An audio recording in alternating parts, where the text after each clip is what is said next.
வணக்கம் சுட்டி குழந்தைகளே, நான் சிகாமணி. எல்லாரும் கதை கேட்க தயாராயிட்டீங்களா? இன்னைக்கு நம்ம கேட்க போற கதை அரைவேக்காடு. ஒரு ஊர்ல மணின்னு ஒரு பையன் இருந்தான். அதிகம் படிக்காத அவனுக்கு வாழ்க்கையில சீக்கிரமா பணக்காரன் ஆகணும்னு ஆசையான்.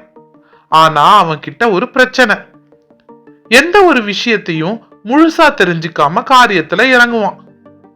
மணி புதுசா ஒரு வயசான தொழிலதிபர் வீட்டுல வேலையாளா சேர்ந்தான்.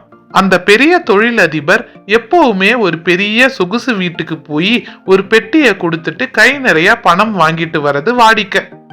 இதை எப்பவுமே மணி கவனிச்சுக்கிட்டு வந்தான். மணி எதிர்பார்த்த சந்தர்ப்பமும் சீக்கிரமாவே அமைஞ்சுது. ஒரு நாள் அப்படித்தான் அந்த பணக்கார முதலாளி ஒரு பெரிய பெட்டியை கார்ல வச்சு கொண்டு போனாரு. கூடவே மணியும் போனான். மணிய பெட்டி தூக்கிட்டு வர சொன்னாரு. ஒரு பெரிய சொகுசு வீட்டு கதவை தட்டினார். கதவை திறந்தது ஒரு காப்பி தோட்டத்தோட முதலாளி. மணிய அந்த பெரிய பெட்டியை அவர் வீட்டுக்குள்ள வைக்க சொல்லிட்டு அவனை வெளியே அனுப்பி கதவை சாத்திட்டாங்க. மணிக்கு உள்ள என்ன நடக்குது அப்படின்னு தெரிஞ்சுக்க ரொம்ப ஆசை. அதனால அவன் பூட்டிய கதவுகள்ல அவன் காதை வச்சு ஒட்டு கேட்டான். அப்போ அந்த ரெண்டு பேரும் பூனை நல்லா ஆரோக்கியமா பெருசா இருக்கான்னு பேசிக்கிட்டத கேட்டான். கதவை திறந்துகிட்டு வந்த அவன் முதலாளி கிட்ட காப்பி தோட்டத்து முதலாளி 4 கட்டு பணத்தை கொடுத்தத பார்த்தான். மணி மனசுல அப்ப பூனைகளை பிடிச்சு கொடுத்தா நம்மளும் நம்ம முதலாளி போல பணக்கார ஆகிடலான்னு நினைச்சான். அடுத்த நாள் அவன் வேலைய ராஜினாமா செஞ்சுட்டு ஊர்ல இருக்கிற கொழுத்த பூனைகளை பிடிச்சு பெட்டியில அடைச்சு அந்த காப்பி தோட்டத்து முதலாளி கிட்ட கொண்டு போனான். அக்கம் பக்கம் பார்த்து அவன் அவர்கிட்ட சொன்னான், இந்தாங்க ஐயா, நீங்க கேட்டது இதுல இருக்கு, சீக்கிரமா பணத்தை எடுத்து கொடுங்கன்னு. காப்பி தோட்டத்து முதலாளிக்கு ஒன்னும் புரியல. யாரப்பா நீ அப்படின்னு கேட்டாரு. அதுக்கு அவன் முதல்ல பெட்டியை திறந்து பாருங்க, அப்புறமா எனக்கு பணத்தை கொடுங்கன்னு சொன்னான்.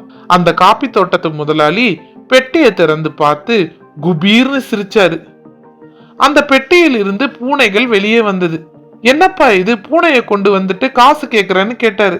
அதுக்கு மணி, நேத்து என்னோட முதலாளியும் உங்களுக்கு இதை கொடுத்துட்டு தானே கை நிறைய பணம் வாங்கிக்கிட்டு போனாருன்னு சொன்னான். அதுக்கு அந்த காப்பி தோட்டத்து முதலாளி, அட முட்டாளே, அவர் கொண்டு வந்தது புனுகு பூனை, அதுல அதிக அளவு மருத்துவ குணங்கள் இருக்கு.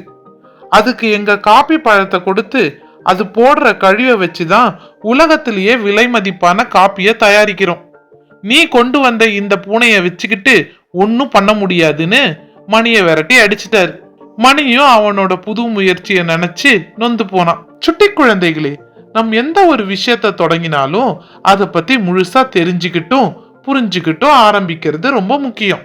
குழந்தைகளே, உங்கள் நாள் என்றும் இனிமையுடன் அமைய இன்னொரு நீதி கதையுடன் உங்களை சந்திக்கிறேன். விடை பெறுவது உங்கள் சிகாமணி.